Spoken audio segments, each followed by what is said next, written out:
patronage, positioning practice through patronage. And then we have about half an hour. We have a terribly hard stop here at the IIC because they want us to leave this room completely by 5 o'clock. So the exhibition is being dismantled as we speak.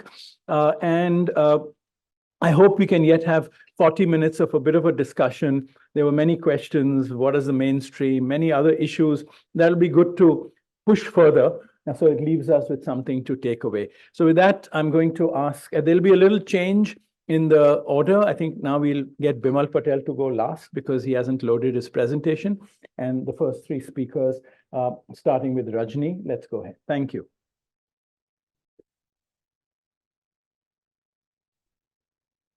That's true. It is, do you want to click? No, I can press that. It's okay. But put online. Yes.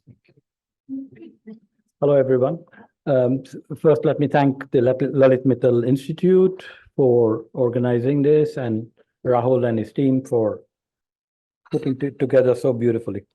Thank you very much. My name is Rajnikant Chavda, and I went to Bhutan. I'm not Bhutanese, as everybody knows. I happened to go to Bhutan in 1981 to work on a project, which was UN funded, and with the base was an institute in Pune, CDSA. And my background is the School of Architecture in Ahmedabad, CEPT, from 1970 to 76. And then I did planning from 77 to 79 there, and moved to Bhutan, as I said, the beginning of 81. So that's already now almost 43 years ago. When I went there, I didn't go as an architect. I didn't even tell anybody I was an architect. I went there to lead a team of planners, and we helped the government set up the first planning cell to do socioeconomic, to do regional and national planning. And I worked with the planning commission there. And during the first year itself, we realized that they don't have enough database. They have not created a database for planning in the country. So I suggested that, and the minister in charge said, go and get it done. So I did 2 national surveys, which I organized, and we set up the planning cell and helped the government. So the end of the project was only 2.5 years. And at the end, the duration of at the end of the project, the government said, you're not going. And I was drafted into the civil service, and I became a civil servant in the government of Bhutan as a foreigner. And I'm not even an Indian national. So, the other departments at that time had Indian advisors and Indian directors. And so I stayed in the government until 88, tried to leave many times, but wasn't allowed to. And in 88, I moved. By then, in Bhutan at that time, the government offices closed shop at 2 o'clock. They went from 8 to 2, and at 2 o'clock, everybody went and played archery or went home, but they did their own private stuff. And I didn't have any private connections there, no family, nothing. So, and I wasn't an archer. And so I took an interest in the traditional architecture. And at that time, there were no architects there. There were no Bhutanese architects. There were no Bhutanese even in college to do architecture.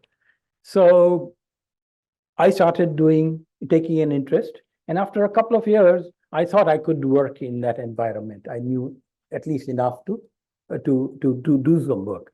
And opportunity came by chance. Some Indian engineers who were working there were trying to convince a client who happened to be a director of a department that he should build with these ready-made plans which were brought from Rajasthan, and that this is contemporary architecture with RCC and whatever, and is more relevant to your context, and what you are building is all kacha. And so I opened my mouth. I happened to be at the discussion, and then the person asked me, well, how come you're saying all this? And I said, look, I'm an architect by background.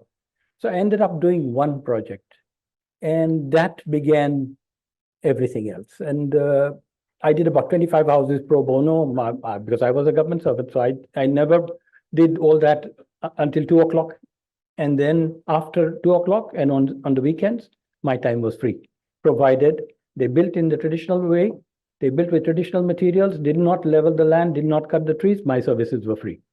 Okay, then let me begin now. So I'll start straight away into the patronage thing. Now, in Bhutan, has an enviable range of patronage, unusual for a very small nation.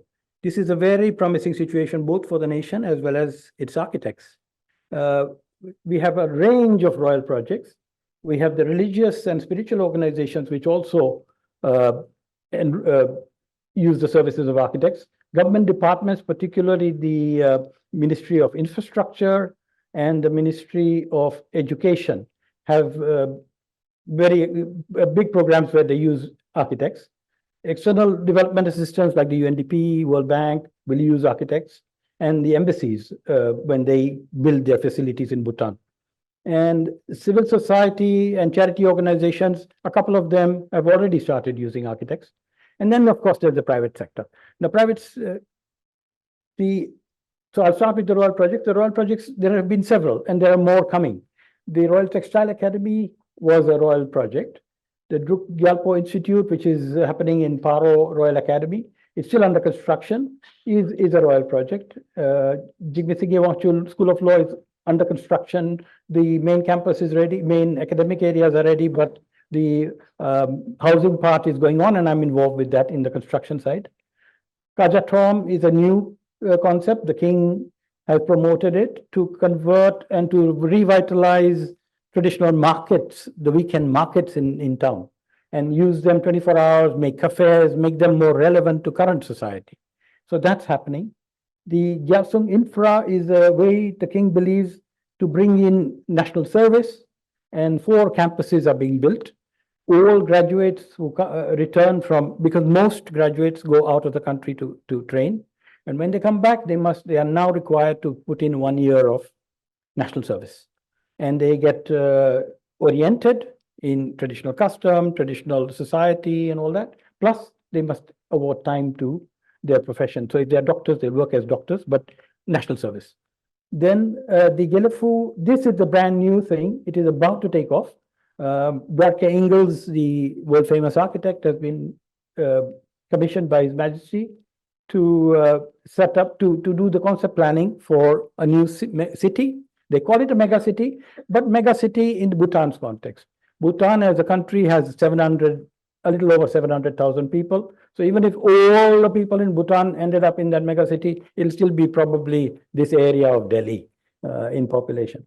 But it'll be a special economic zone with its own, that's the concept of its own currency and everything. And special administration, inviting talent from around the world to come and base there.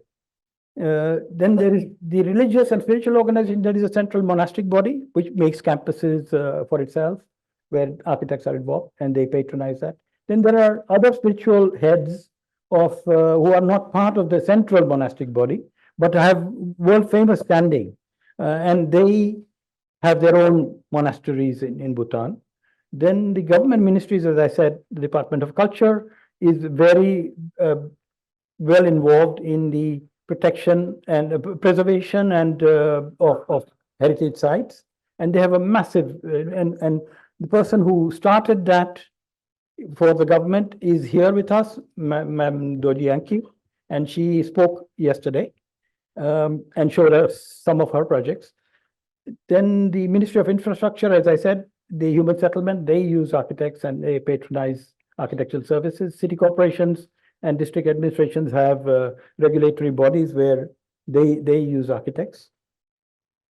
The external development assistance, as I said, United Nations, World Bank, and the embassies. Then these civil society organizations like Renew, Tarayana Foundation, they are actually doing work in the rural areas too, Tarayana Foundation, with affordable housing for rural people and the underprivileged. And the private sector, now one could look at like tourist resorts and hotels.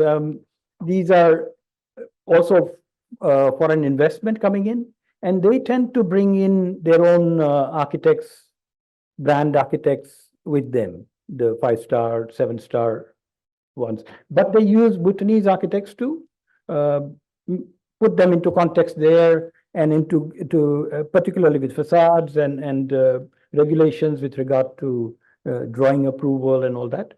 Then the private business organizations, of course, and then private homeowners.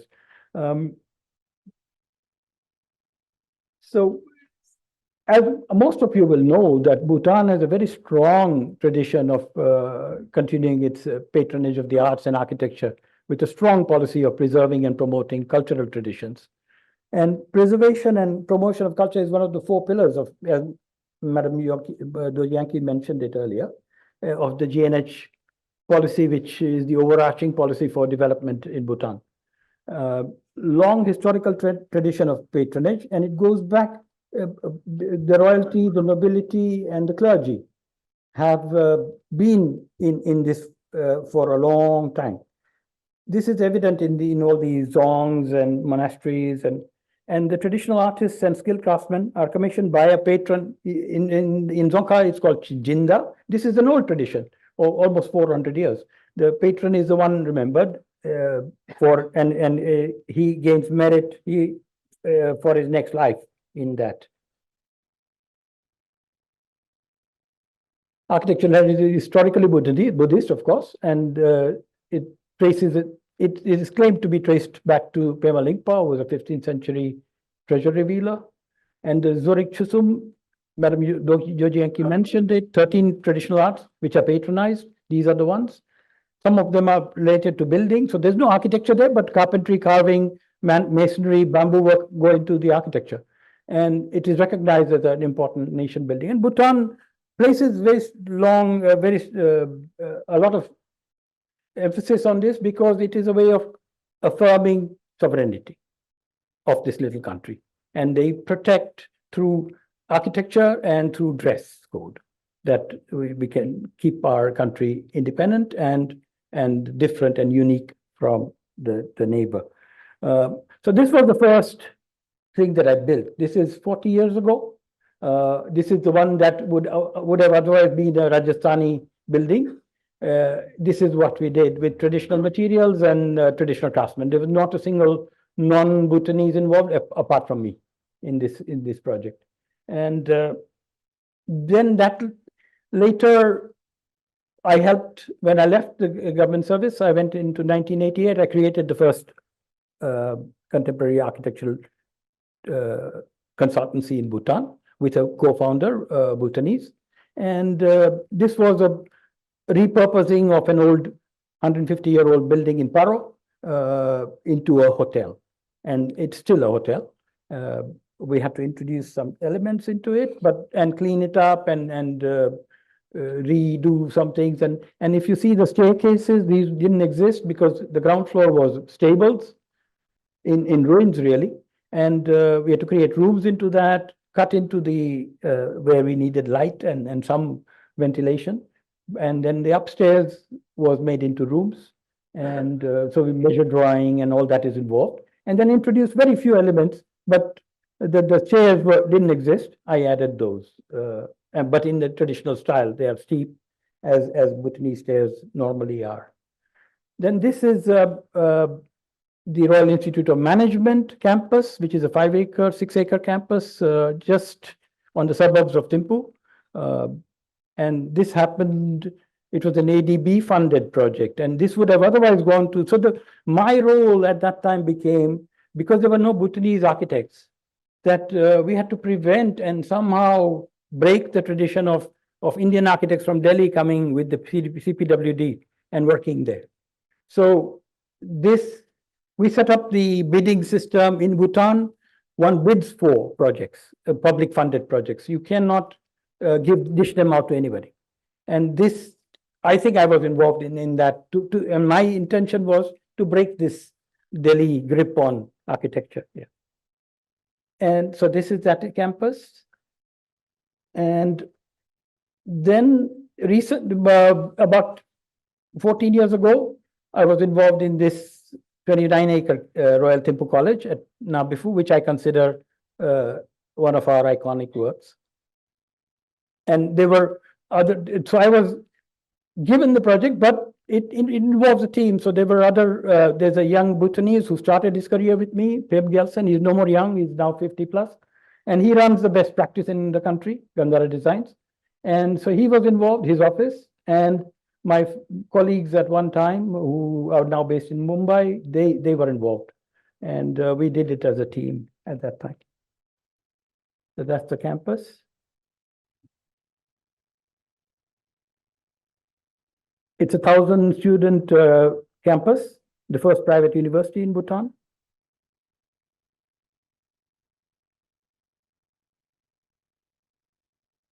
And this is a royal monastic, the monastic organization, the government's central, not the government, but the central monastic body. They wanted a campus for around 11 acres in Tanggu, which is the north of Thimphu, and at the end of the valley. And this came up in sometime in 8 or 9 years ago. It has more contemporary facilities because they would like to have a facility which can even house foreign students who want to learn Buddhism at a higher level. Thank you very much.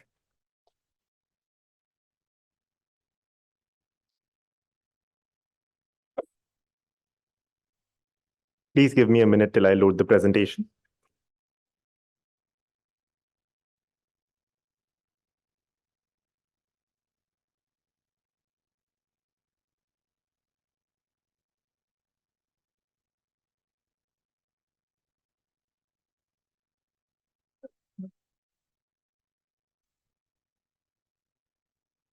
I'll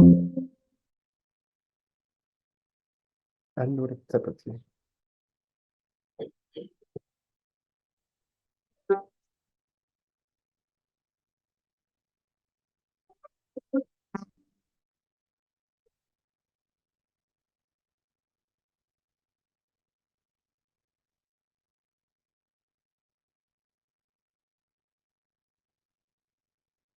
Next one. Previous, right?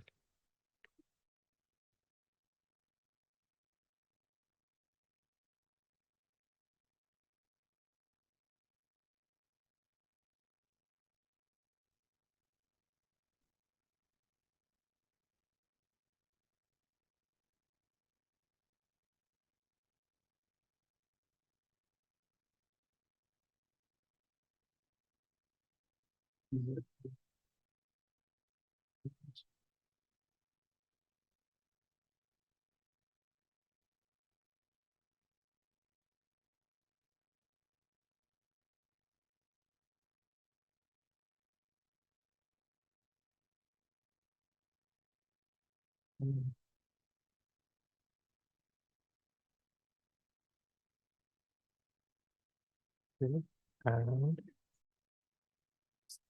I'll just project it on SOAS.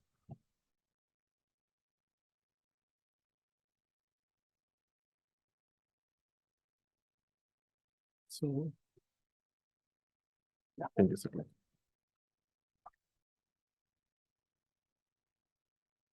Thank you very much for inviting me, and sorry for this delay in doing stuff. Presentation was in my pocket, and I was having lunch. What I'm going to do is just a few minutes. Yesterday we were having a conversation, and I was telling somebody that architecture is like the word sport. Actually, you can't define it narrowly. And sport, when you say sport, there are many, many different games you can play within it. And no one game can claim to be the game or the sport. You can play soccer, and that's very different from table tennis, and that's very different from another game. And all of us are taking part in, decide which area we want to work in and learn how to play that game. And I mean this in a very positive sense. I don't mean in a negative sense. Second thing I want to say is, I agree with Sanjeev Vyjayanthi was saying yesterday, that you can't learn this game in theory. You have to play it to learn it. No game can you learn in theory. You have to play it. When you play it, then you slowly get better at it. You decide whether you want to do it, don't want to do it. And then you choose what you want to do. But it's a big tent, and lots of things can be done. One last thing is, the same thing reflects in pedagogy, except, for example, where we have looked a lot of pedagogy. So there's nothing called a balanced architect. Everybody works according to, decides what they want to work on based on their temperament and their motivations. And so I'm going to tell you the different I'm not narrowly focused. I worked on a lot of different areas, and I'll just briefly run you over many of them that we are involved, that I've been involved in. So let me go with the, obviously when you take the world of architecture, am I moving? Am I moving? I'm not moving.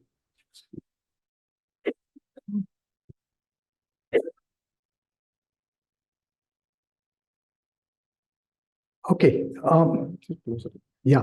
So when in architecture, there's a lot of work to be done in the area of private homes of various sorts, and that's sort of work that I have done.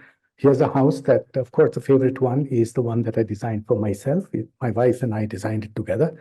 And here are just a couple of images. This is one area of work which is always very fascinating, and much can be done in this. It's a very personal thing when you design somebody's house, and it's a question of trying to find out what that person thinks is the good life, and that's the sort of question that you're dealing with. From there, you can jump to something called public housing. I'm very interested in that, particularly in low-income housing. Here's a large Gujarat Housing Board project that we are involved in. There's lots of public housing happening, and I'm very keen that it be built well, that it be designed well. And these are the sort of projects I'm really motivated in doing because they touch the lives of ordinary people. These are 35 square meter homes. Okay, so getting them done right and designed well is really important. Then there is, of course, this big world of academic institutions. Okay, and I started off quite early. My father was an architect, so I could start early. I did this project, EDI, when I was all of 25, 24 years old. And that's me walking there when I was 27. After that, another important project of that kind was the Ahmedabad Management Association, which is also fun. I enjoy these projects quite a bit.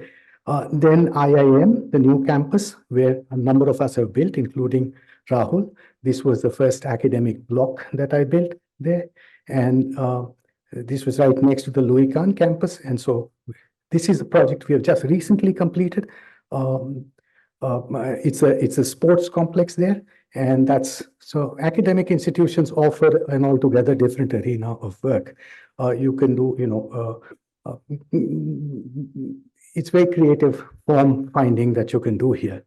I was also, through my career, very interested in industrial buildings. And so one of them is here, for example, which is a machine tool factory, which we designed for a German company in Ahmedabad. But I've done a lot of work for the pharma industry. And here it's all about logistics, efficiency, and it's a lovely game to play once you get involved in it. And it's all about movements of people and goods. Even now, we are doing many industrial projects, dairies, hospitals are like that. We are doing hospitals too. They're logistics, essentially. Wonderful challenges. Real estate developments, I've always worked with developers. Right from the 90s, I continue to work with developers. Here, for example, is a commercial office building that we did in the middle of the city. Here, it was very interesting project.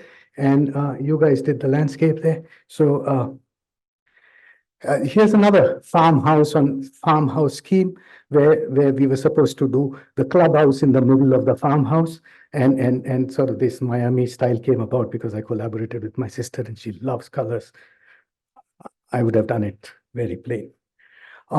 Public buildings are another big tradition. I started off with the Gujarat High Court in '92, large building. Now, of course, the most recent one is this one where that attack was there 2 days ago, the Parliament. And that was a very interesting project. This is another challenge altogether. And here we did all the stuff that's involved. Religious buildings, there are a lot more coming up now. I'm not doing many, but this one in Kashi was real fun to do, where around the Kashi temple, a whole route was created from the river right up to the temple. And that's the view of it at night. And here's another view. Once again, it's amazing how much it touches ordinary people. And that's the Manikarnika Ghat, which we also redid. It used to be a real mess. It's a little better now. Now, the world of urbanism, I've been always interested in urban projects, and I started off with small street designs for the municipal corporation. Here's one that I did in 94, a 2.4 kilometer street, but I used to be called to Delhi to lecture about these in those times, very important in those days. 20 years later, we redid the same street for the municipal corporation. Public spaces, yes, here was a fantastic opportunity. There was this beautiful lake in the middle of the city, but it had traffic all around. So we reorganized the entire area and pedestrianized the middle. So now it's one of Ahmedabad's most important public spaces. So it's a lake like that with places to promenade and places to eat and parks and gardens. So public space projects, very important for me. Here's one which is very nearby. This was just a refurbishment. Essentially, the structure was there, but it's now complete and there's lots of walkways, basically functional improvement of this space. Here's another one that we've done recently. It's in Daman, an oceanfront project. It's become very popular. Just go to Instagram and say Daman lovers, and you will see how many people put stuff on it. It's really nothing but a 10 to 12 kilometer. It's for erosion protection and a public space for people who come to Daman. I've done comprehensive redevelopments of this kind, where this is the Sabarmati River. It's 11 kilometers and now going further, 2 kilometers of public space created, many sports facilities, parks, gardens of various sorts along the river. And it's become a really important public space for Ahmedabad, as you can see here. Public infrastructure, I'm very keen that our infrastructure get built well. So here there was this opportunity to build a pedestrian bridge connecting the metro and all the 4 roads. So this was a very interesting structure to do. So we do a lot of public infrastructure projects too. We do statutory development plans. Ahmedabad's citywide development plan was a fantastic opportunity in 1999 to liberalize planning and to make planning work. So I'm a trained urban planner but retrained here to do all this work. In Bhuj, after the earthquake, the walled city was devastated. We wanted to build these streets so that you could get better access. So all the 12,000 plots were relaid out, and that's what we did. And so that's another type of urban planning project. Most recently, this was yesterday, it was published. It's the Gift Cities redevelopment plan. And it basically shows how around Gift City, which is Gift City, but around it, how you could have a garden city develop over the next 10, 20 years. I worked on building regulations to improve building regulations, and the holy grail really is to introduce volumetric regulations, because without good regulations, good architecture is not possible. I'm convinced of that. We do a lot of redevelopment planning. How can redevelopment happen better? And here is, center of Ahmedabad, a plan for all these tall buildings come up, but what's important is that the infrastructure should improve, street network should improve, that sort of work is. Here's for Mumbai, the Port Trust redevelopment. So you can see Nariman Point, and you can see the first part of it that is planned. New towns, it's in Bhutan, Phuentsholing. So here's this wide river, and they need place for a town to expand, and that's the plan for it, for training the river, creating the land, and this is what is under construction at this point. So this is something else that we are doing. Sorry, a lot of research. The kind of questions I'm interested in, and these are all published papers that you can find on our website, on Google it. How is architecture affected by by its organization as real estate development? My father's architecture, I've done a book on that. How much public land do Indian cities have? We've actually got, and various other topics of direct interest to improving planning practice. How can the land titling system be improved? But these are very, very concrete pieces of research that help change practice. And finally, my work has involved institution building. One big job is to find out how our office can function. We are about 400 people now, and we don't have precedents for such. India has many serious big problems. Many projects I told you will go on for the next 15 years. I'm not going to be there, and people will have to continue doing that. So building an organization that can continue beyond me is an extremely important task that I do. So we are located here, and these are our studios. And how do you organize office in the Indian context is a very interesting problem that one works on. I also had the opportunity to head CEPT, and there too a comprehensive restructuring of CEPT was very important. I'll be done in a minute. Before you show it, let me tell you. So reorganizing CEPT, so it's now a very resilient organization. I stepped down next January, this January, coming January, and it started with defining its organization structure and creating a whole pedagogical system so that we offer 100 small studios, 188 tutors come in from the city to teach. Creating this whole system was a terrific job. Pratyush is here. He was very much a part of the early days when we were fixing this and, how are the studios run.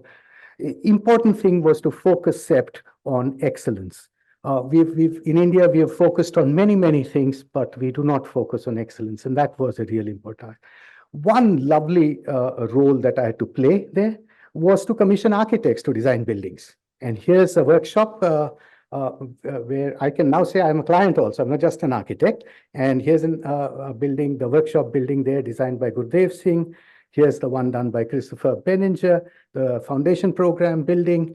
And here's, of course, Rahul's wonderful building in CEPT University. So with that, I'll stop. My comments on the session notes I can do when we are sitting there. Thank you very much.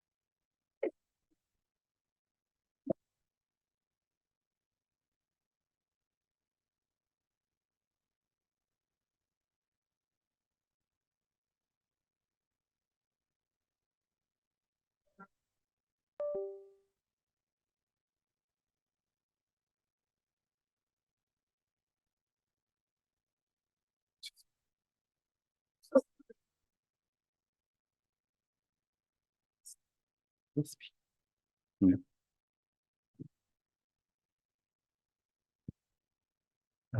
Thank you, Rahul, for inviting me to talk about my work and on the subject of patronage. I think it's difficult to speak after Bimal because he covers so many topics that it's a bit like speaking after God. It's better if he would have spoken at last, I think.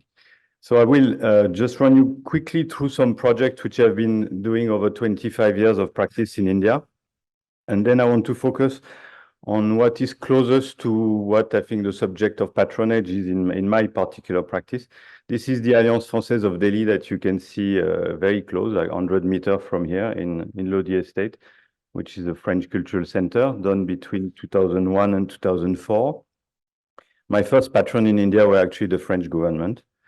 This is the Taun Tailiani headquarter and factory in Gurgaon that was done also when I started having Indian client versus the French government. This is the Triberg office in Gurgaon also, which is a large garment sourcing agency. So they are not manufacturing. It's an office building, but it's an interesting floor plate system with a relatively flexible arrangement inside. That's the Franco-German embassy in Dhaka, where I managed to lock in the French and the German into a double spiral, so they can't divorce like the Brit did a few years ago. So this is the first embassy that is with these two countries built on purpose. So it's a double ellipse. The French are in the concrete ellipse and the German in the brick ellipse, and they share every floor, and it keeps turning. They go mad. This is the Shiv Nadar school in Faridabad, which is a large school project, which is mostly what we do. We're interested in education, and this is an interesting project because it has all the class. It's basically 14 years of the life of a kid will be spent in a school. So we think that these spaces should be well designed. And this is our last building, which is close to CEPT. It's the Ahmedabad University Center, which is for students, for the student of Ahmedabad University, but without any teaching. So this building has all the functions that are not teaching. There's a big parking in the basement. There's a multi-food court. The whole ground floor is a food street. Then they have clubs. They have a big multi-purpose hall that can double up as an auditorium. And sport, they have a library, and on the roof they have a football pitch. And this is a project that is going on. It's a research center in Ahmedabad, also for the Arvind Group, but that's another division, which is water treatment division. So that is like an excellent center which will display and showcase water treatment. And the building is done with a product that they also manufacture, which is FRP, fire reinforced plastic. So everything is basically using their product from their catalog, which is normally used for cooling tower. So that's an experimental work in some way. You can see that the big lampshade is actually a cooling tower that is being used as a kind of lampshade inside the building. Now coming to Jindal University, this is what I would call patronage, because we've been working on it for 15 years. So that's a long time, and I think patronage has an issue of time, which is important. What is the difference between a client and a patron? In our case, we had client, we perform our task, we are, let's say, a service provider, and we move on. But with a patron, you get more involved. You have a long-term relationship, and that relationship affects both the parties. So in a way, it has been, I would say, our largest project, because it's very large, it's very long, and it has also influenced us in the way we look at architecture, we look at scale, we look at how to build up scale, how to replicate model. That was not necessarily possible when you do one project at a time. And that's also something very important, because you can experiment and you can also correct. When you work for a very long time on a project, you relook at things that you did a few years ago, 10 years ago, and you can still change them. It's not something that's gone back into pure usage or another cycle of usage. So after doing many competition in India for the government competition for university, or mostly university, we couldn't get any work. I'm not a big supporter of private education, but one must say the Indian government has given up on large university. It has focused mostly on IIT, IIMs, which have been built massively in the last 20 years. But there have been no big university who can actually absorb a huge amount of population that come to class 12 and then go into a bottleneck where finding a place in university has become a big challenge. So the private sector obviously has stepped in. They saw an opportunity. So in Delhi only, you have many universities, the most famous being Jindal University, Shivnada University, Ashoka University, and a few others. And you have them around every big cities, Bombay, Ahmedabad, Bangalore, and so on, Hyderabad. So this is a model that is, I would say, not my favorite model, because there's a slight issue of the student becoming a customer. And I think that's an issue of higher education. So this is the land. It's in Sonipat. It's not very far from Delhi, 70 kilometers. The initial thing was also to help, in a way, the Jindal group and the university, who was really at the formation, to find, not to find land, but to choose land. They had already seen some pieces, and we advised them on a piece which is really close to the KMP expressway that you can see on the right-hand side, and it's 5 kilometers from NH1 going to Chandigarh. So it's a place that is going to be developed, whatever. It's not going to remain agricultural land. It is already developed and developing very fast. So the question is how you tame this kind of arrogant capitalism, as maybe Raoul will say. So this is the land which was agricultural land with a nala, not a great piece of land, absolutely flat, but it has an advantage. If I go back, it's close to the historical ground trunk road at the south, on the lower side, which is actually the west. You had the initial ground trunk road. We could find some Kos Minar that was there. So this was related to South Asia. It is a university which is in the middle of that road which used to connect all this country of South Asia from Kabul to Dhaka. So there is an historical route that has now disappeared and been covered by field.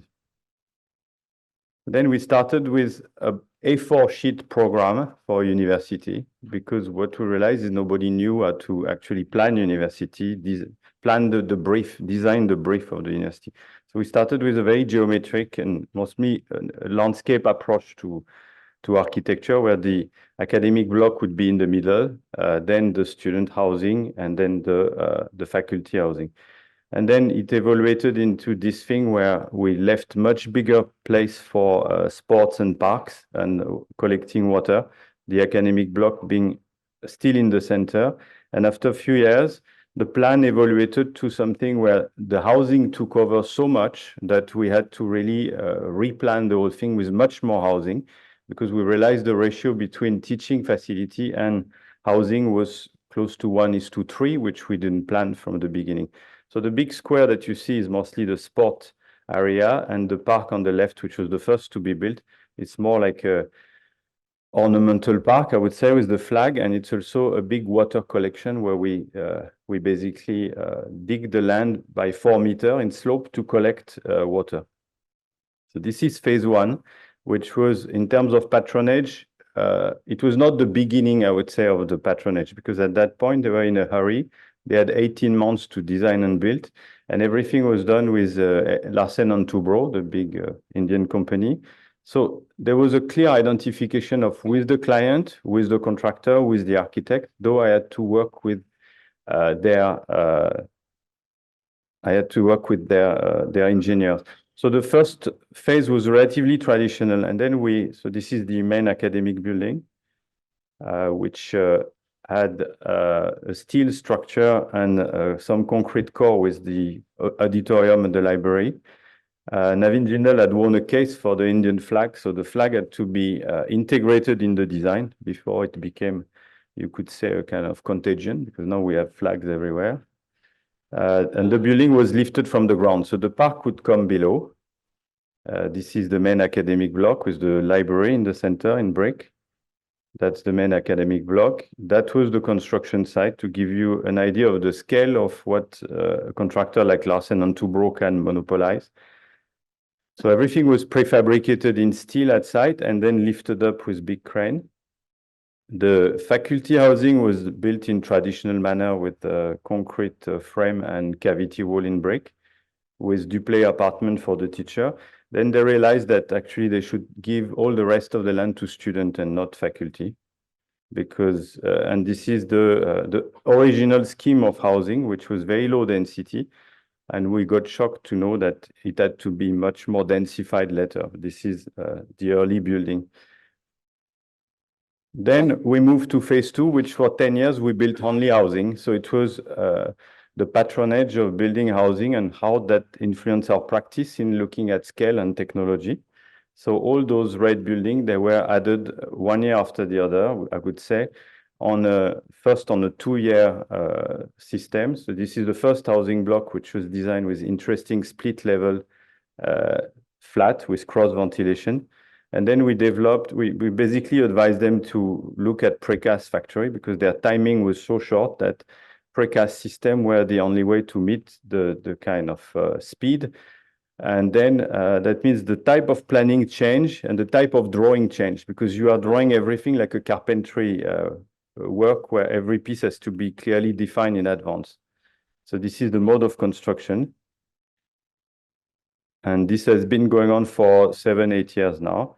And this is the last phase that is I think, we can say phase 3, which is removing all the teachers' office from the main academic block and moving them into an office for faculty office, moving the canteen out to make a block out of this, because the population is too much. So we learn on the way. We basically learn on technology. We also learn some practical things of how it is to run a larger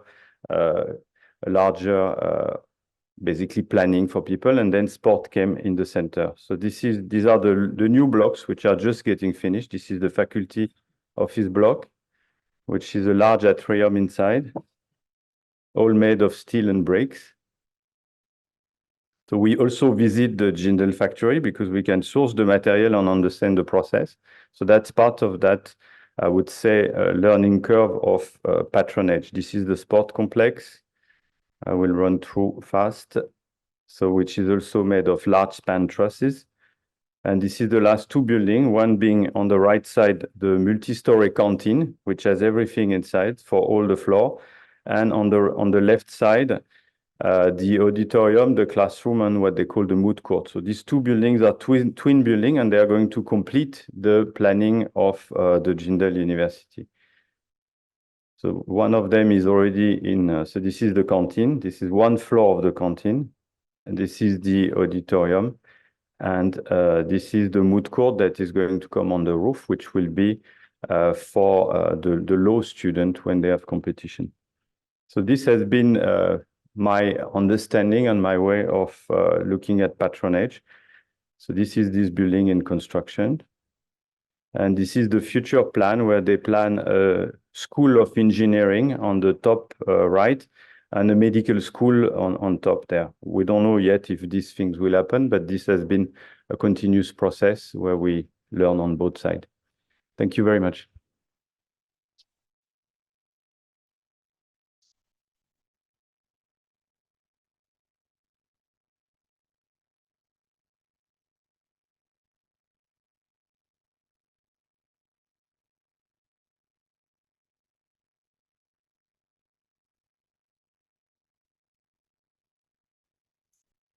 Just use this, okay?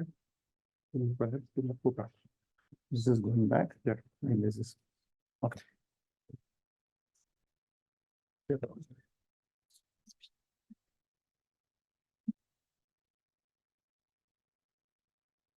And hard act to follow Bimal. And so instead of talking through my work, I just thought that it's better that I explain in detail how patronage or lack of it has changed the methods and intentions of our practice.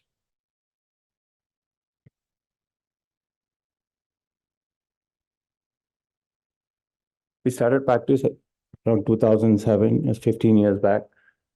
And we started with an intention that we will not be doing any private projects, not for any other reason, but we thought public projects have a larger impact on public. And I don't know whether it was dogmatic or otherwise, but we thought we should somehow stick to this as the practice evolved. And we started with doing a competition for a temple precinct in Maharashtra.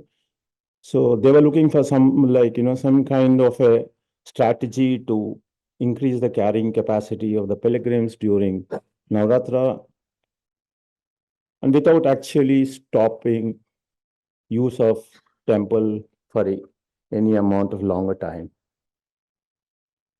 So like any other public projects, it went through a lot of iterations. We worked for 2 years. Unfortunately, like many public projects in India, never saw the day.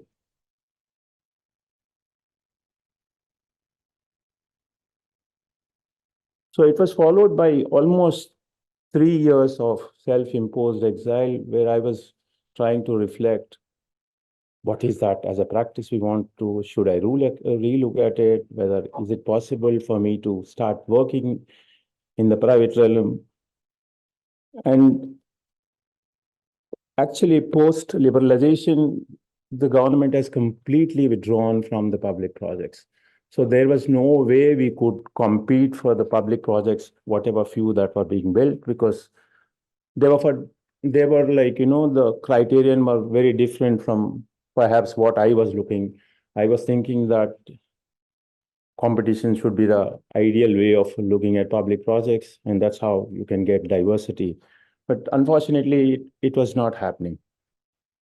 And suddenly, like in around 2014, we received a call from a mining company which wanted to do a social community center and a school.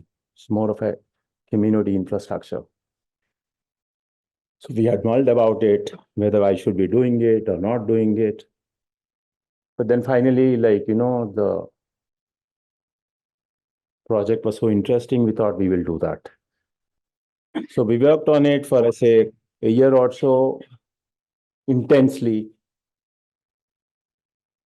I won't explain the project because some of it encompasses all the issues that we were discussing over the last 2 years. Sorry, it was 2 days. Yeah. So this again went ran into some kind of a dead wall. After 2 years of working, when it was about to be grounded and about to be realized, suddenly there was a Supreme Court ban on mining activities But at that time, we had to struggle through the client who was disinterested in the project as such. He was saying, Kuch bana de yaar, as part of CSR, I just have to make something and then just get out of it. So we quickly realized that the client is not interested, but still we had to somehow preserve and keep working on it.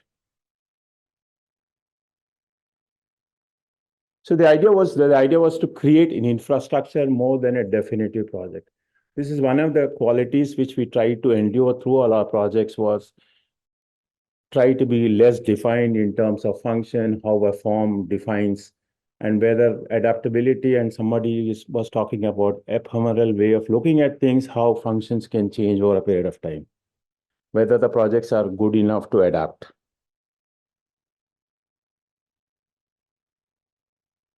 This is the time the team which I've been working over the last. So then it literally drew us out of working in the country, because we didn't know how to get projects. You don't qualify for the public projects, and no private a client, if I want to do the public part of the project, was seeking out.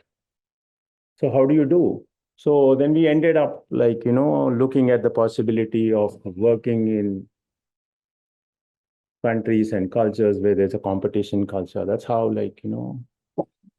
and immediately we found success in one of the first competitions we did was in Porto for repurposing a brick kiln factory. Here again, the same ideas vibrate, building as little as possible, define it as less as possible, and see if the spaces can mutate and accommodate different functions, etc.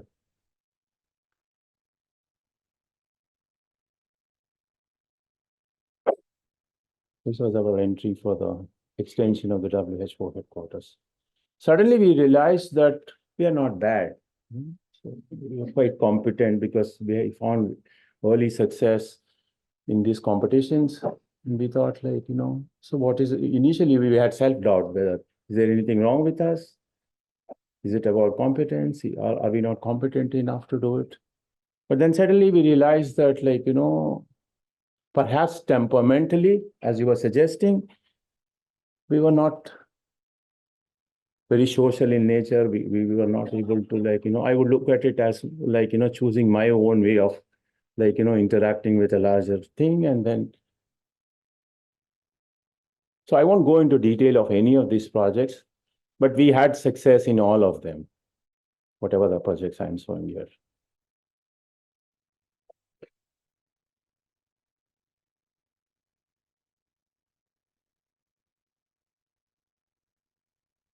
Another issue was when you're working with collaborators from across the world, what is identity of a designer?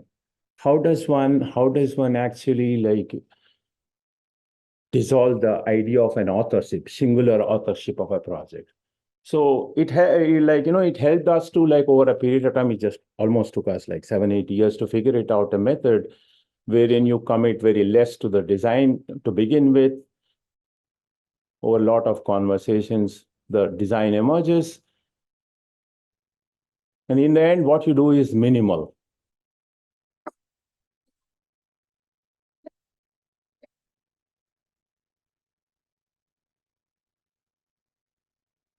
Here we had to make an extension to an existing old National Library.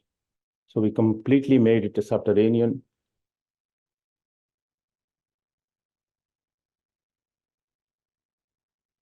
It's just this pavilion you see on the surface. Everything is subterranean.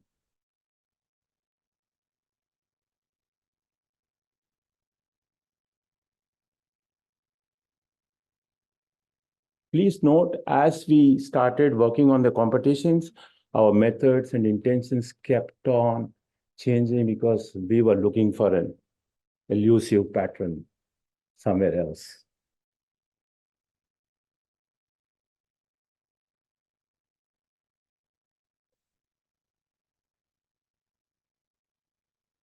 This was our low-key intervention.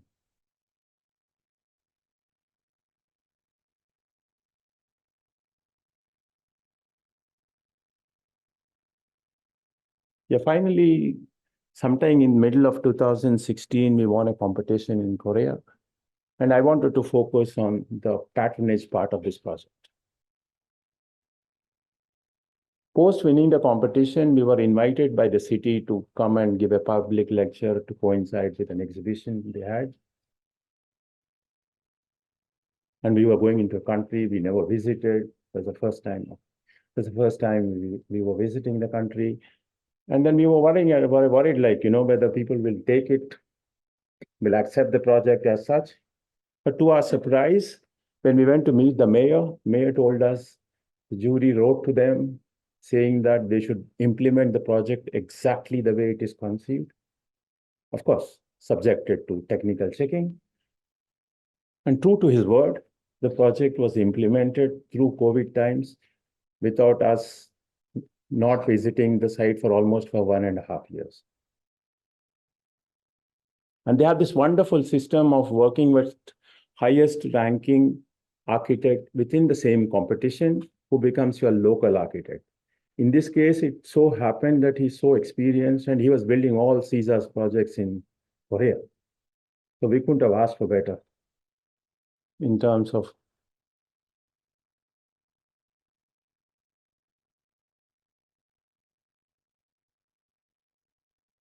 here again, the idea was we had a very small program and that site was large. How do you give back the entire thing as an urban park to the city and completely make the project subterranean?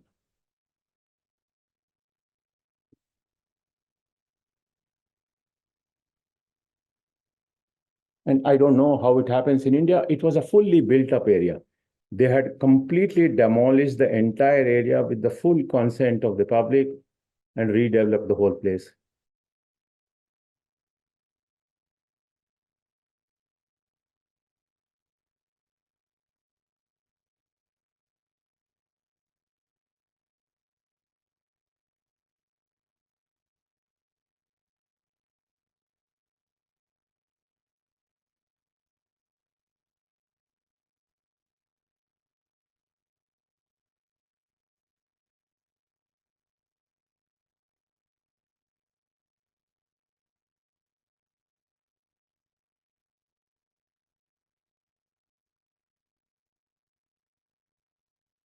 And for us, the most satisfying part was the project was chosen as the best cultural space built in the last 3 years. This was the award function. So this is what is the extent and expanse we were like exploring through competition. These are places where we submitted our competition proposals in search of a pattern. I really don't know what pattern means even now, but the search continues. Thank you.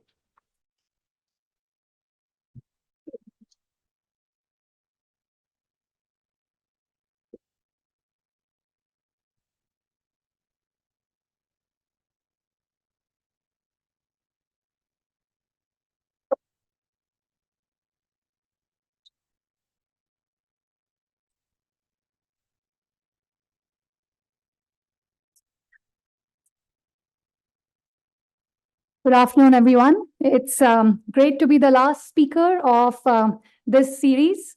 I haven't hung out with so many architects for years. For a very long time, I had dissociated myself from the profession of architecture. I started my professional practice working with Stephane Paumier. And then I had a quarter-life crisis Questions such as what is the role and relevance of architects when most of the people in my country, in our country, don't have access to the services of a designer, of an architect, started plaguing me. We're talking about patronage, but if you look at the housing in the bigger cities of our country, they are self-built, self-organized by the people themselves in the form of informal settlements. What then is the relevance of our profession? And these informal settlements that I'm talking about exist as a solution, as a self-made solution to the acute shortage of affordable housing due to inadequate planning measures. And so these are the kind of questions I started asking myself. And anytime someone asks me, what do you do? I would introduce myself as, I was trained as an architect, but I don't always build. I was trained as an architect, but I do non-architecty things. And then I began to realize that whether I like it or not, architecture is always the frame of reference when it comes to defining my professional identity. And so I've embraced this identity.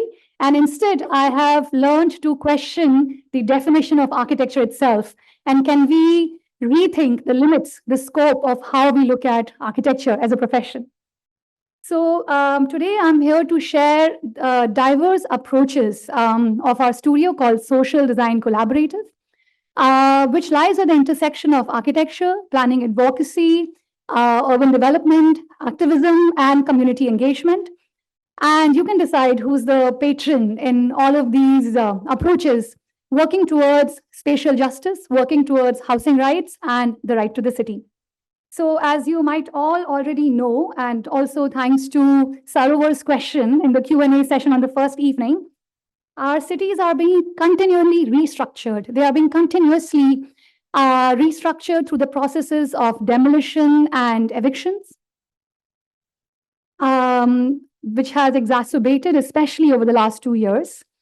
And while these settlements are considered illegal, the processes to demolish them, to remove them, are illegal themselves. And this is what a typical eviction process looks like, from the morning to the evening, often without a due process, without a notice. It has been drawn by one of my students from Cept University.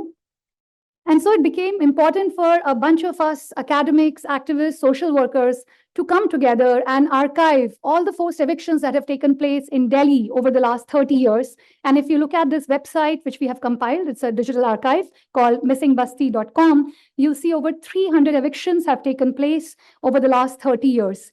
And the red dots, I mean, this is a negative print of a city, really. The red dots signify the eviction points, and the yellow dots are the resettlement locations. The coronavirus symbols are the evictions which have taken place during the different COVID waves. And if you look at the yellow dots, you'll see how the city is being restructured as the urban poor are continuously being pushed outside.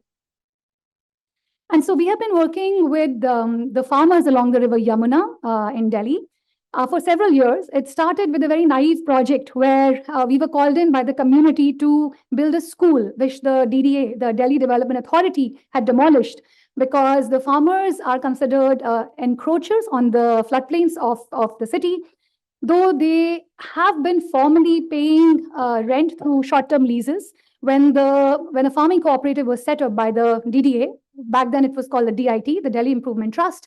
This was post-independence. DDA was formed in the 70s, so this was after that. But over time, as the imagination of the planning authorities changed to more world-class, the system was stopped, but farming continued informally. So I'm not going to get into this lesson now, perhaps more in the Q&A. But today, the farmers are being actively removed in a gentrification of the floodplains to create jogging tracks, cycling tracks, and public parks for you and me. And while we helped design and build a school with them, we also realized that it's really a Band-Aid solution. And we really need to look at why farmers are being removed in the first place, when across the world, we're talking about urban farming as a sustainable practice. It's a buzzword. But right here at the center of Delhi, you have farming, and it is being erased.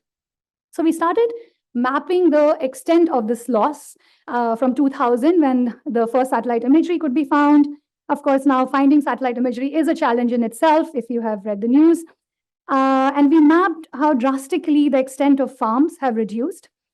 And while we tried to find information, there is not a lot of information in the public domain when it comes to the government's plans, urban development plans, landscape plans. So we had to sort of do it in a sort of a detective style, putting together the different landscape plans we could find through the media articles, sort of like jigsaw puzzle pieces, and try to superimpose them on the satellite images. And the red dots are the villages which are being evicted because of these landscape plans. Many of them have been drawn by my friends in the DDA. And so in one of our first, I think, naive attempts at bringing about some sort of a critical discourse, we came up with a proposal which we submitted to the DDA to rethink the riverfront development plan. Do we have to remove one piece of green? Do we have to remove a farm to create a park, another piece of green? Can't we have an integrated vision? No response to that. So we went on to engage with the master plan for 2041 that the DDA, along with the NIUA, has been formulating for the past few years. The draft was released in 2021. And we have been a part of a collective. Everything we do is as a collective.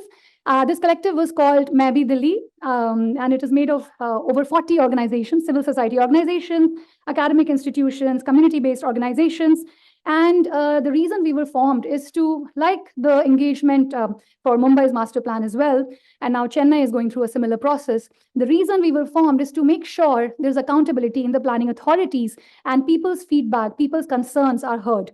So we created a sort of a bridge between the DDA, who usually only opts for online processes these days, and the on-ground communities. And for us, it became important to make sure the farmers' concerns and needs are heard and addressed at the planning level.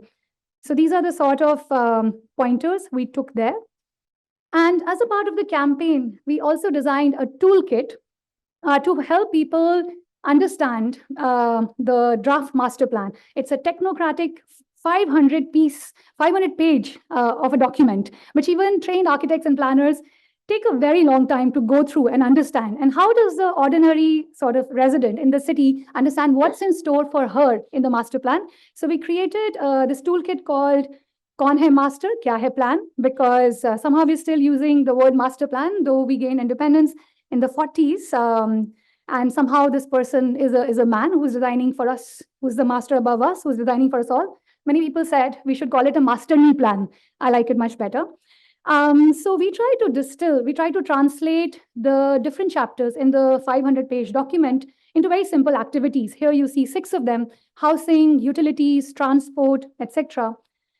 And this toolkit had to be map-based, because if you want to first understand, and then you want to question the master plan, which speaks the language of the map, the language of the plan, then you have to also understand that language and speak the same language. So it was designed as a map, but map for most people is a very alienating, intimidating sort of a object. Also because of the digital barrier. So we kind of designed it like a bed sheet that you could sort of huddle over to get over that intimidation, the initial hesitation. And as a part of the collective, as a part of this campaign, Maybe Delhi, over 100 workshops were held across the city on the streets. Here you can see the team is showing the previous 3 master plans of Delhi to the community here. It was held in parks. It was held in people's homes. Oh, wow. Okay. I'm going to rush a bit just to say that finally about 30,000 feedback forms were filed in person at the DDA office, as a result of which the draft master plan allows farming as a permissible activity for the first time in the history of Delhi's master plans, but it doesn't mean anything because the final master plan is not out. And also we know it's a policy document while the evictions continue on ground. On the side, we've also been working through artistic engagement, always focusing on on mapping, which is usually a top-down activity. And the farmers who are being evicted are being removed because the official maps just show blank space where they are. And it's very easy to remove people who don't even exist on the ground. And because of that, we tried organizing a few citywide campaigns, walks to the riverfront called Chalo Yamuna, led by the farmers, to involve the residents in processes that the planning authorities haven't done so far. But the evictions continue. We also tried getting the credibility of the scientific technical way of mapping using Kobo Toolbox by the Humanitarian Harvard Initiative. And we mapped 56 villages across a 22-kilometer stretch of the river. in the city in collaboration with Basti Suraksha Manch, the different livelihoods. But I'm going to jump, so this was a public launch, which was also shared with the DDA. But I'm going to jump to my last slide because this is the latest scenario. Most of the farmers have been removed, especially due to the beautification drives because of G20 summit this year. And before I conclude, the kind of critical discourse I'm really hoping for here is questioning, as an architectural fraternity, what are considered successful models of urban development. Now, if you talk about riverfront, of course, the Sabarmati model is considered the most sort of successful model. But also, I understand that the government is not a monolith. It is composed of different bodies. And also the model, the Sabarmati model, is not a singular idea, right? It is multi-layered. Of course, the interpretation is singular. I'm really glad for the work of activists in Pune, of academics in Pune who are resisting this model. But the paradox of urban development is, when I spoke to the communities who have been displaced because of the riverfront in Ahmedabad, in Ganesh Nagar, right next to the Pirana dump yard, where the air pollution because of the burning dump yard is much worse than in Delhi, I asked them, where do you like to go? On rare occasion, when you have time to go somewhere with your family. And they said, it's the riverfront. So I think that's the kind of paradox that I would like to open up. And that's the kind of critical discourse I think the architectural fraternity needs to sort of open up, take accountability for. But can we create, while there is an acute dearth of good public spaces in our cities, I'm in my last 20 seconds, while there's an acute dearth of good public spaces, can we have better models which leave no one behind, which make sure that lives and livelihoods are not impacted, not affected adversely, and in terms of ecological sustainability as well? In the truest sense, I believe that as architects, as this group, we can do much better, we can do much more. Thank you.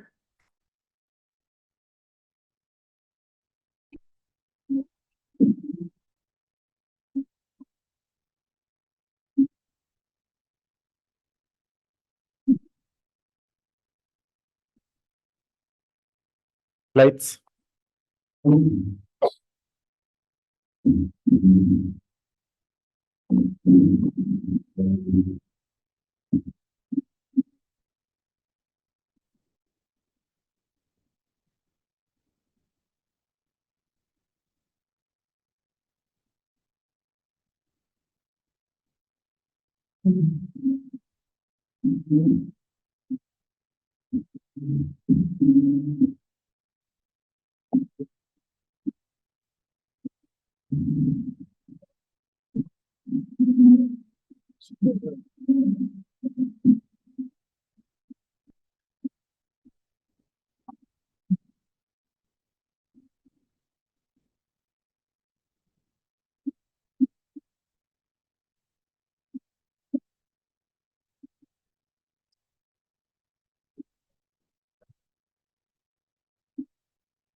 Hi, everyone. And this is the final, I guess, last but one penultimate panel.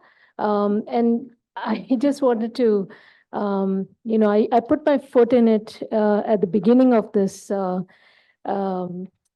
conference by saying that I'm probably one of the, I'm the only non-architect in the room.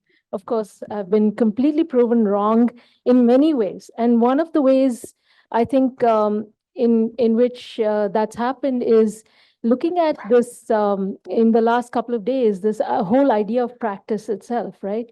It's so incredibly multifaceted that every practitioner encompasses many disciplines, and that's what's kind of come out in this. So the question of what is architecture, which has been raised repeatedly, is also sort of part of that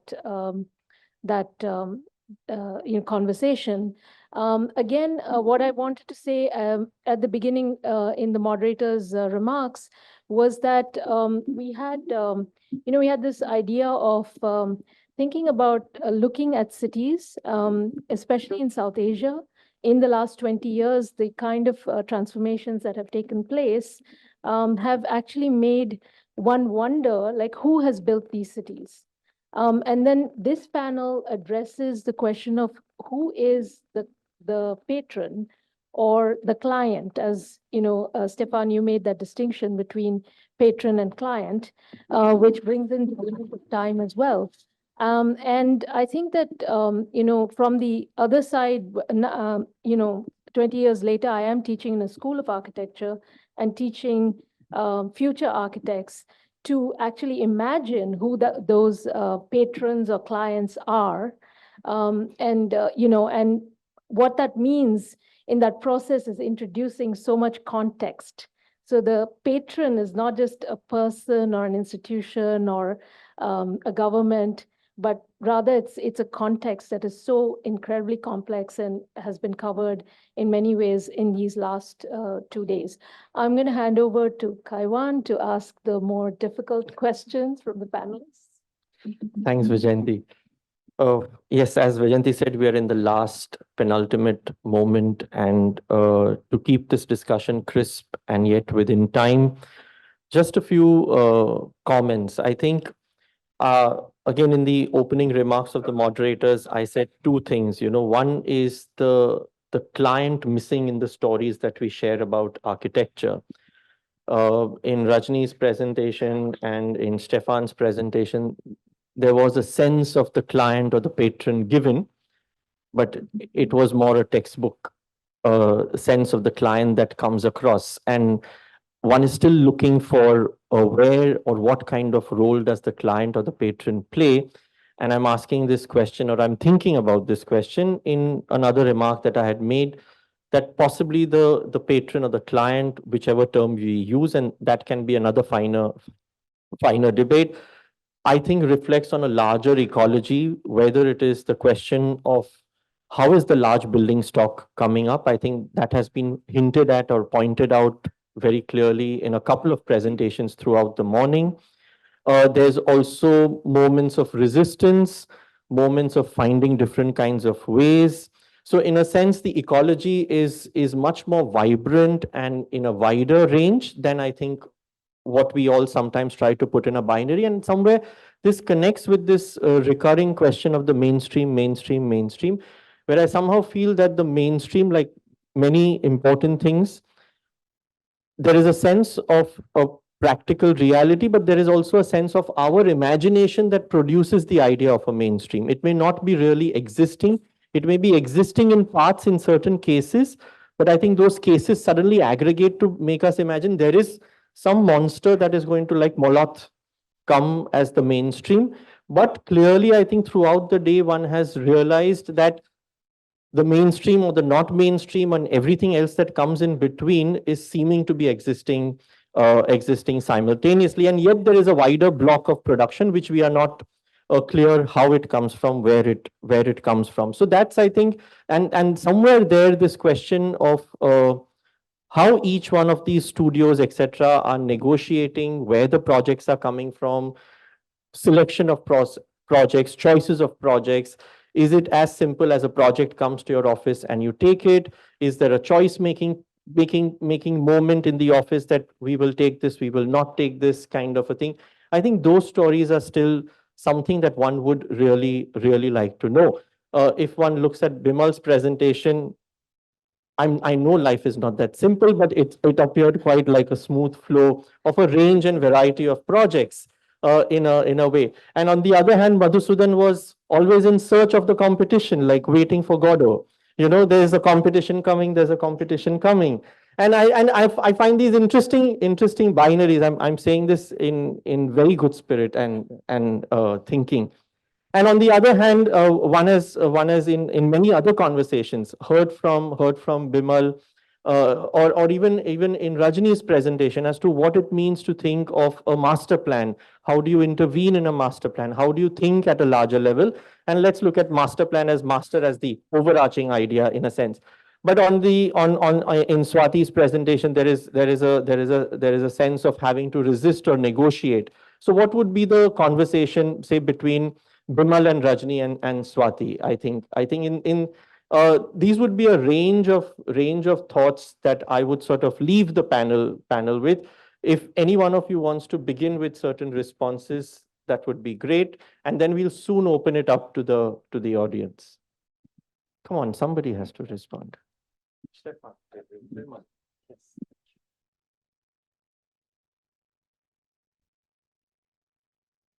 It's the most senior guy here. Do I look it, folks? He looks like the senior guy, yeah? Okay, I was thinking that, yes, as I was listening to all the presentations that different people were making, one thought that struck my mind is whether they were small practices or not. Many of the motivations that I have in my practice exactly the same. I want to improve lives for ordinary people, but I think public spaces is the way to do it. I want to figure out ways in which these projects are done in a more just manner, but that's exactly what we do. The Sabarmati Riverfront project, for example, the portion that is not seen is the 11,000 apartments that were created for the people who were on the slums, which cost as much as the project by itself. Yes, there are in these stories always at the margins a few people who will continue to complain. But by and large, the project's relocation portion was India's biggest, most successful relocation. It brought 1,100 crore subsidy to these people. If I look at other practices where people are trying to make fine buildings and construct them well, that remains my motivation too, fine buildings and do them well. I think perhaps in what I am our practice a little bit different is the fact that we take the range up to urban planning. I think many of the problems that afflict our city, even that, the vast bulk of buildings that are built are all, they can all be influenced through better plans, better building regulations, etc. So that's been my motivation. So in some sense, I don't see any difference. I see differences in scale. I have the same struggles. We lose as many competitions as everybody else does. We win sometimes. We have patrons, we have clients. I don't like the word patrons, but nonetheless, I think we have clients mainly because I don't think of it in that fashion. So in that sense, I don't see that don't see such a big difference. If I talk about the sector of education and patronage, I think what we see is a big shift. It's the area that I know a bit more. There's an actual monetarization of the sector of education that is happening now, and the relation that I could have a few years ago with my client, who I could say have become patron, is getting atomized now into a full system where there is an investment group, like a startup, that is actually buying land, setting up teaching facility, and then a user group that is a school but could be renting that property, and then basically is becoming a user, but almost like an IT office where they will pay a monthly or a yearly occupation fee, and then if they don't agree, they will have to find another space. So I think the relation which is about education in India is a serious issue, because the state have been really disowning this sector, I think really largely from nursery school to normal school to university. It is not interested in this. It's looking at another higher view of infrastructure. And I think the relation that we have with patron, it's not also a word that I use very much, because in French it means something else. It's someone who will actually, patron is a boss, first of all. And then patronage is something that will force you into doing things that you'd not necessarily want. So it's an ambiguous word, but I think having a client that is going to use the building and know how to run it is still a very important relationship. If you deal with investors, with people who are not even based there, put money in this, wants a return, this whole sector of education, I think, has to be watched very carefully. the last news of GNU is you can't protest or you'll have to pay 20,000 fee and get expelled. I mean, I'm part of the public. I mean, my whole career has been, my whole study have been free of cost in France. And I find this as a real danger where basically students are turned into customers. They are not protesting because their parents are paying. So it's like, in which world do we live? I think that's a question of the future of patronage.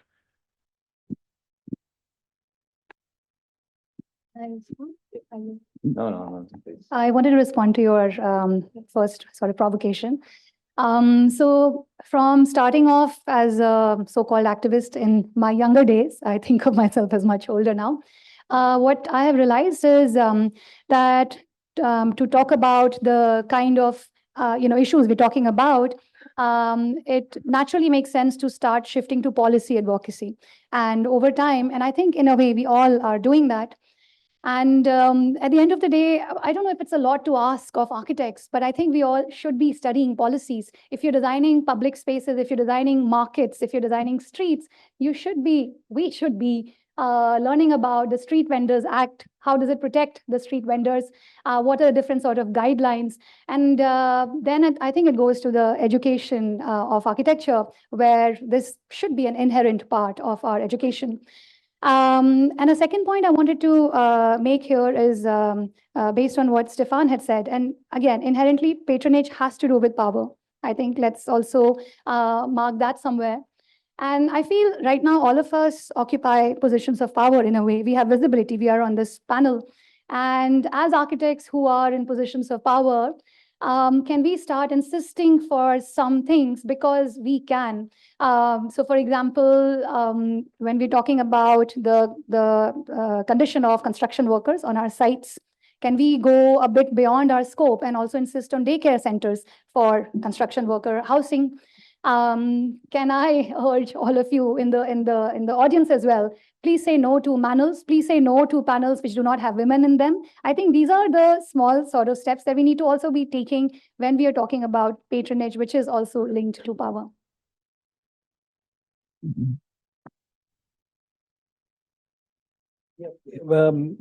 I think, the issues that Indian architects and Indian architects who have reached a level that like Bimal has reached are dealing with a much larger issue. I think in the Bhutan's case, and certainly the way I happened to turn up there, and at that time, 4 decades ago, it was a question of protecting against a lot of things, and like I said, architecture was considered the domain of Delhi architects. And they would turn up, they knew somebody there who would give them that project, and they would bring in services.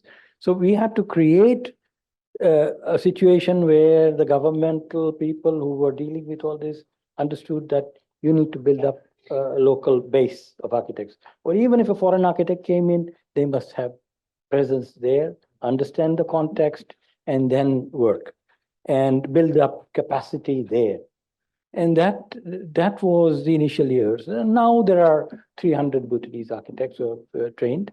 And in fact, now there isn't enough work, and you're seeing it by young Bhutanese leaving the country, at least for some years. They're going to Australia now, they're migrating. And you have quite a large number going, not just architects, but other professionals also. And so there are different issues coming up now. But there was also the question, the issues there, and it's a small country. It's quite different. And I think I would venture to say that Bhutan does not want to be the part of the mainstream of South Asia. In that sense, it has to protect itself against this large neighbors around it, Thank you. Madhusudhan, one thing, if you could quickly respond to, and I think it takes off from what, in a practice, do you also think of it like that, in a sense of that there is a scale you will venture out to, and beyond that you will sort of protect yourself, so to speak, Yes, to use his It reference. also depends upon the scale of the practice.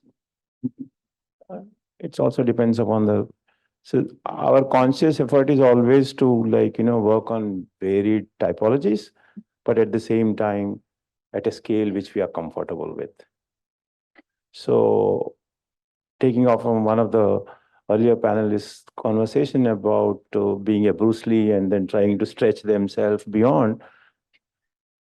I'm not in that comfort zone that there's a certain level I think that we are comfortable with, depending upon the manpower we have and our own abilities and competence. But I wanted to ask one specific question to Bimal.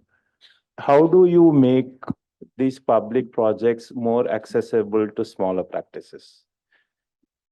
Here am I sitting, wanted to do Indian project, but there is no way I will get any public project in India based on the criterion laid out. So I was, as I said, like you are keen to do public projects. I was immensely keen to do public projects when I came back from the US, influenced by European cities, just wanted to do that. And we weren't always a 400 people practice. We were 20 people. And there was no project. There was no tradition of public projects. So it took a hell of a lot of effort to get my first street done. Okay, I spent, when people explain things about, when the smaller practices talk about how they are on the site helping the contractor and doing, it's exactly the role that I played, to the extent that at some point, my son who was in preschool was asked what do his parents do. And he said, my mom goes to office and my father walks up and down CG Road. I did that for 1 year. And I did everything from managing the courts to managing the press to managing the contractor to do everything to get that 2.4 kilometer street done in 1994. As soon as I'd done it, and one thing you must remember, at that time I remember very specifically, there weren't enlightened clients on the other side. I mean, this was the municipal corporation of Ahmedabad.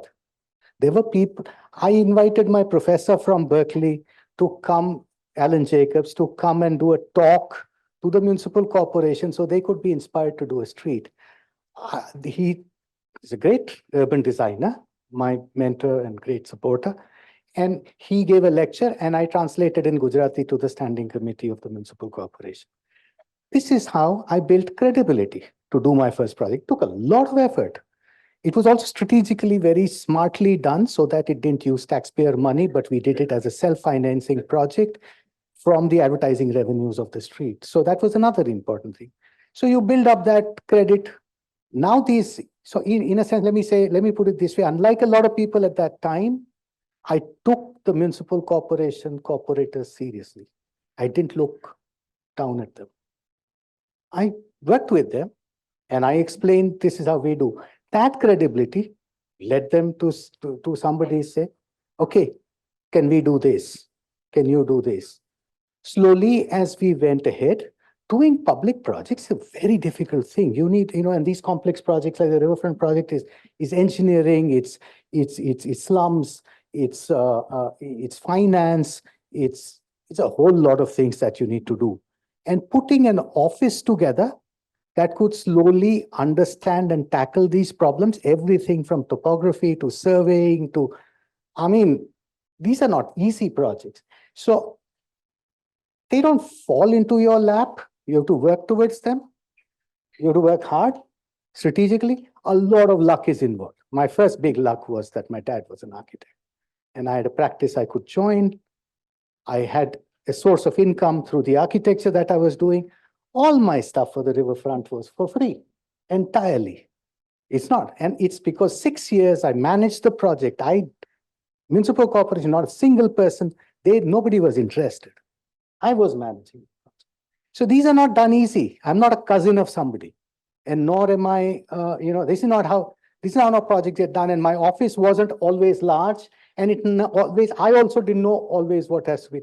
We have very tough lessons we have learned. We have lost lots of money. In Bhuj, for example, when the survey turned out wrong. But as you build credibility and start working, like in anything, you start working with Jindal and you build credibility, you work people say, this guy solves the problems that we face. And they say, okay, let's work with you. And as your credibility grows, for 20 years, I didn't do anything with gift. Finally, they came because it's not working. And they said, okay, let's give it. So long answer to a short question, but capacities have to be built, commitment has to be shown, and then you get to do this stuff. It doesn't come on a platter for anybody. Thank you, Bimal. We'll open it up for questions from the audience. Yes, Rahul, and then Curators privilege. So first of all, I want to make an announcement. After this, we are not having a break. We are going to the next closing session. But tea is outside, so if someone really needs tea, you can go out and help yourself and come back. So we don't disturb the flow. But I want to actually just pose a few questions and bring this, not on track. I think everything that's been discussed is very interesting, but I'm kind of, as we've organized it, I want to go back to patronage in a sense. And Stephane, the client and patron, you separated, but let me just pose it another way. I would think the client is the entity we have to nuance. And within the client, there often is a patron client, there's often an operational client, and there's often a user client, right? It's tripartite, you can nuance it even more. Right now, the patron client holds the power, usually holds the fund, and we always hope holds the vision that can guide you, right? The operational client makes it happen, and the user client to whom we get empathetic to, or we should be, right? So those are three. I mean, the architect's role really, I would put forth is to bring all three on the same page, on the same table, on the same side of the table, which often doesn't happen because we choose to align with one of the two. So even in the conversation, the presentation, and I'm saying this in a positive, with a hope to positively provoke, you know, in the case of Bimal, we were getting a top view. We were seeing projects that clearly he had good alignment and credibility, as he's explained and how he's built it, with the patron client and perhaps with the operational client, which I want to come to in my question to you. Swati, everything we heard from you, your presentation was grassroots. The empathy you built with the user. In fact, the only time you refer to a bureaucracy was you say, and yet no response. Right? It was almost brushed aside, like, I'm not going to bother with this, there's no response, right? So it just struck out to me. So having prefaced it with that, I want to ask a couple of you a question. To Rajni, you know, you presented the patron as being really diverse. You showed us 2 full slides of listening to people who were the diverse. But then when all the images we've seen of what comes out of Bhutan, it is within the traditional framework. What are those differences, those different clients or those different patrons bring to bear? Or is it yet such a strong set of common values, cultural aesthetics that allow the same thing to happen where the missions are different? Which is interesting that the architectural manifestation, at least to the exterior, gives you the same message. My question for Bimal would be that really the patron, while we might perceive your patron is singular, actually what you're dealing with, from what I know, is a very thick bureaucracy, which becomes, there's a blur there between the operational client and the patron client. And that's the continuity, to go to what Stephane was saying, the continuity of the notion of the patron. I'd be interested in hearing your reflections of what it means to deal with such a thick bureaucracy, where even vision, taking it through this whole process. And I think that's why you explained it, very answered part of it. And Swati, in your case, I'd like to sort of ask the question of why no response yet was such a brush off, because perhaps that's avoiding the problem. If we do consider ourselves as architects, as part of civil society, and define civil society as that group that both has the wherewithal to negotiate powerful forces, as Bimal was saying in terms of building credibility, but has great empathy for the grassroots. And we have the trade unions as an example of a civil society. Can't architects see ourselves as ones that have to forcefully negotiate that? In your presentation, the impression was your empathy was deep for everything you saw, but we didn't hear anything about that negotiation with powerful forces. So I'd really appreciate it if you elaborate with that. Thank you.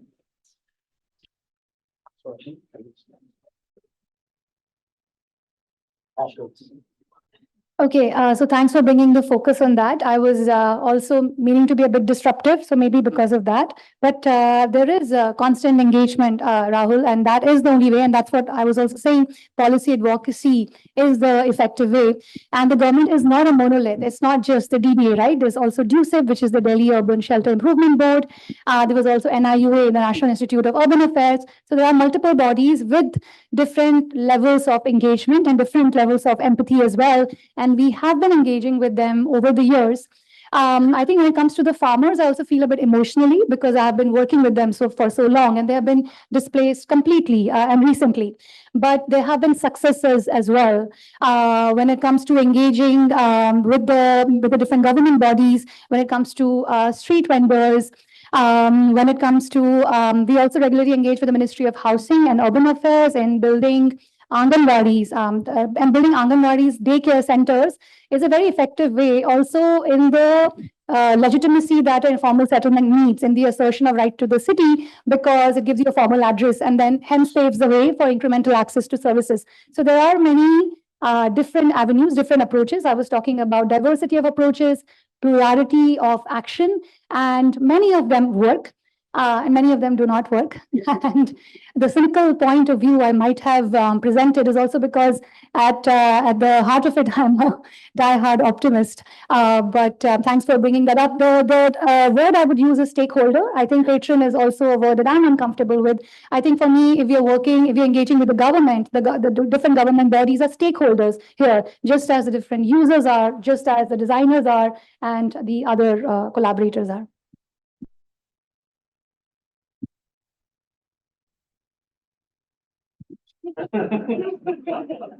Okay. I'm really uncomfortable with the word patron. I don't like it because that's not the way I see myself. I see myself as a professional and I see my clients as clients. And I keep my relationship limited to the project that we are doing. I guess, when one is working in such a high profile project and with such a high profile sort of prime minister, it is naturally assumed that in some sense, these two guys are hatching it all. I mean, I understand that. But mind you, he was nowhere in the picture when CG Road was done. He was nowhere in the picture when the Riverfront project was imagined up. He became CM afterwards. He was nowhere in the picture when the Ahmedabad development plan was done.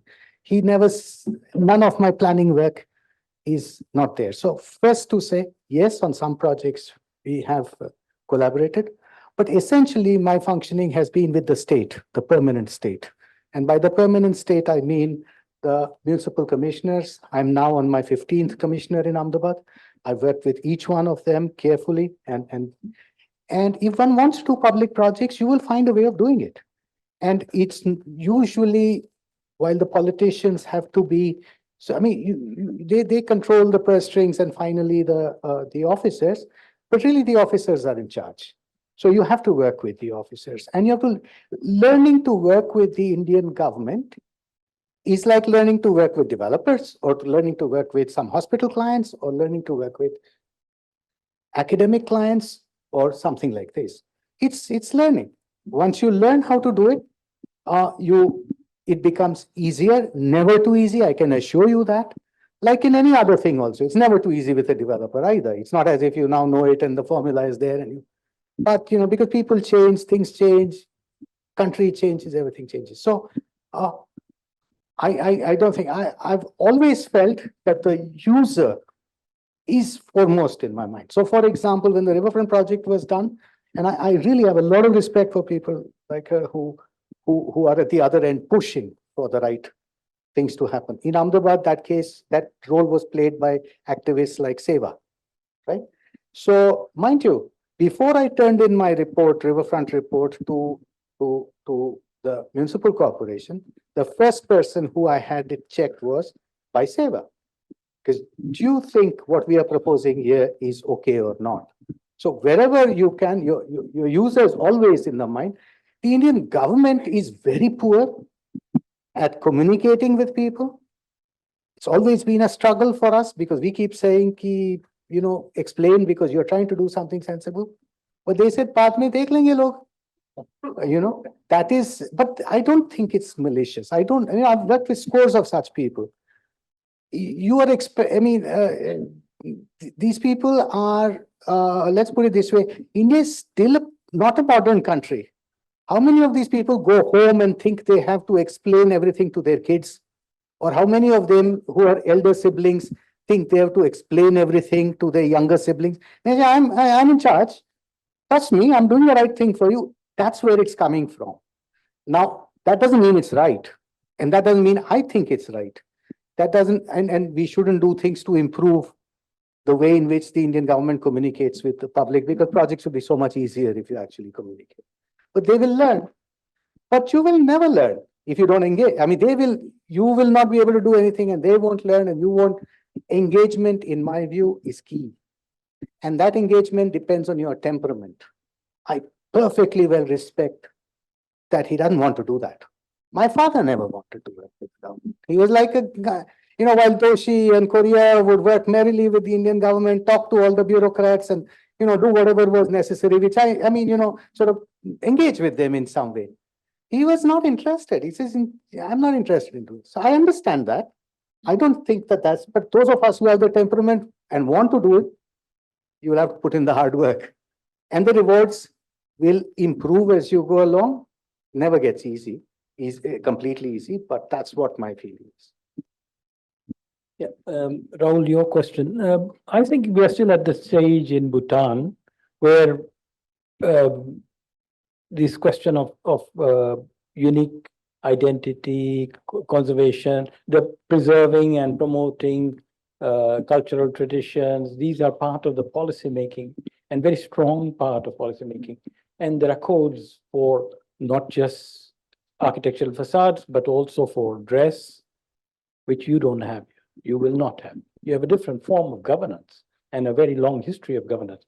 Bhutan isn't at that stage. And I personally, to me, I think Bhutan should remain a constitutional monarchy and not get into what I call democracy and not democracy, because it needs a different level of awareness and education to produce good governance. And right now, the form of governance that Bhutan provides through its kings is visionary. It is correct for that size of population, magnitude, and the geopolitical location it is in.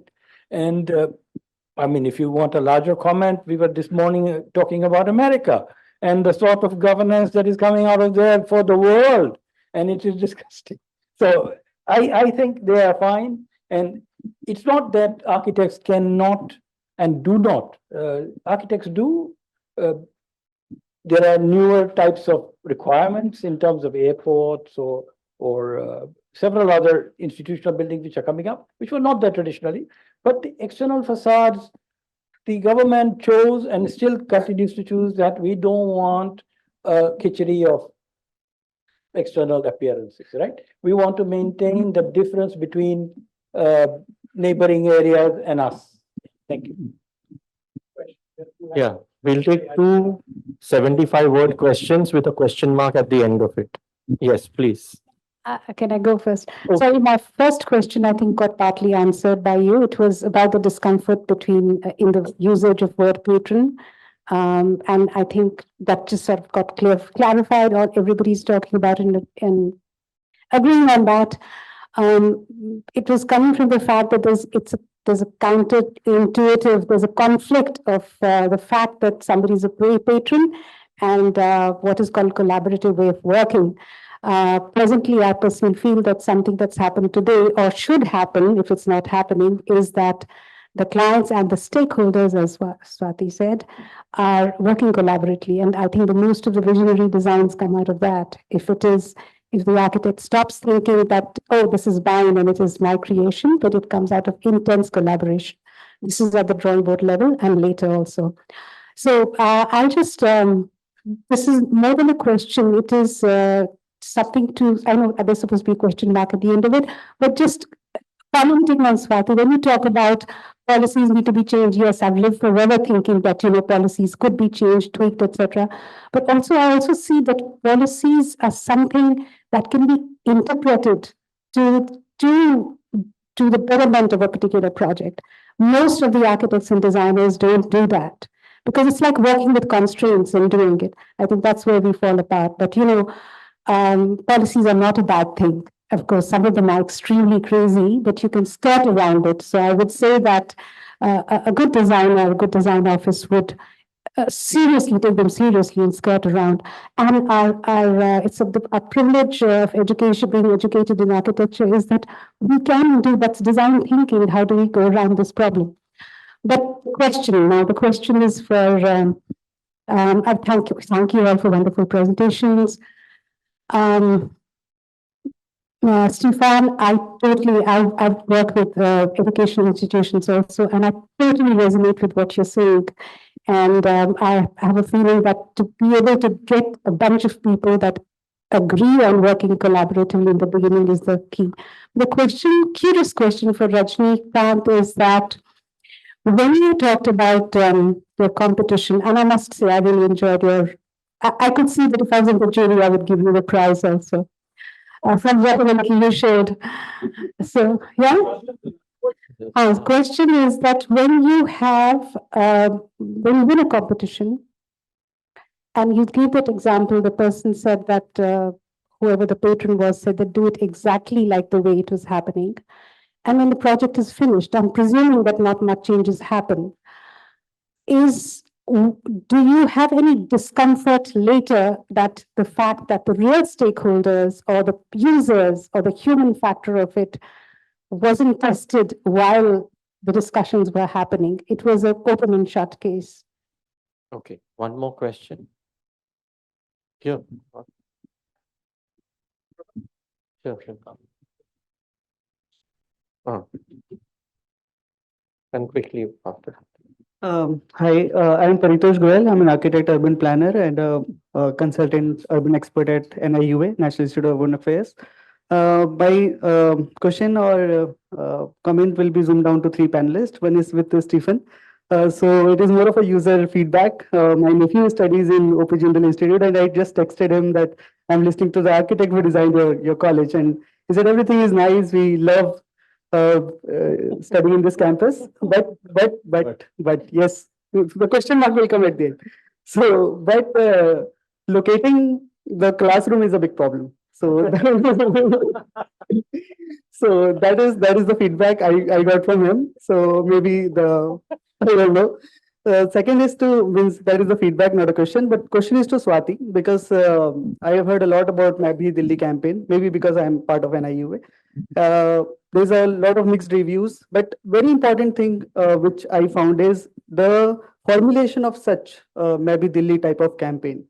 Maybe for Delhi and you're doing it for Chennai, maybe the part. So how to come up with the formulation? Because that is the need I feel in developing, especially Global South, to come up with this kind of campaigns in the public project, maybe street design, public buildings, etc. So you can just enlighten us a little bit. And the third is fraternity learns a lot when, as Bimal mentioned about the problem and the solution. So the last is to Bimal. Maybe if you can just tell us a little bit about maybe Kashi Vishwanath Corridor project or Parliament project, or maybe Rahul can a little bit tell us about the documentation work he has done for the Kumbh Mela. Like what are the challenges? Yes, definitely. So maybe yeah. So this is the just three questions, and I would love. Thank you. Thank you so much, Rahul. My question is for Bimal in general. You're doing a lot of public projects, and I just want to know you take a very strong design approach in all of these. And my question is, what goes behind the process of decision making to take a certain route of, because there's so many stakeholders involved, many complex decisions to take. If you can just elaborate on what goes behind the decision making. And also, at such a large scale, do we have a space for experimentation and being vulnerable? Like, what if something goes wrong? What do you do then? All projects are experimentation. Period. There is no, things can go wrong. Nobody has a monopoly on the truth, or you do not have an idea that you're going. So everything is risk-filled and things may not work out. And that's why this is a difficult enterprise, and that's why it's also rewarding them. So that's question number one.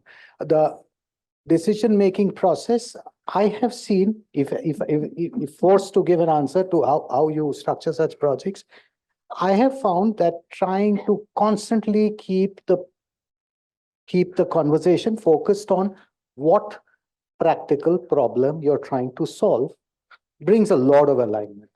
So are you trying to stop Ahmedabad area from flooding? Are you trying to stop embankments getting washed away? This focusing on practical stuff is very good. As soon as the discussion goes into identity type issues, you're lost in India. So that's my trick. You see any of my presentations on any of the projects, there's always talking about, and people have remarked that, listen, you steer away from divisive issues, but the ones I try to bring focus on the issues that we can all agree on. This is a problem, and here's a solution to it. And that's worked well for me. Thank you. Yeah. Swati, quick answer. There's a long history of professional and civic bodies that do advocacy. That's the short and quick answer. But Swati, you can. I can quickly just say that NRUA is the reason a lot of engagement could take place in this master plan. Wanted to acknowledge that. And networks of solidarity is what you're talking about across the global south, across Southeast Asia especially. So now Chennai is following, I mean, there is a peer-to-peer knowledge exchange now between Delhi, our campaign, and Chennai's campaign as they are formulating their master plan, just like Mumbai kind of taught us, paved the way. The Missing Basti archive I was talking about is influenced by other such initiatives across the world. Karachi Urban Lab in Pakistan, and now in Vietnam as well, there's an initiative. So I think it's really important to learn from each other. And in short, he has already answered it. Thank you so very much. Thank you. Thank you.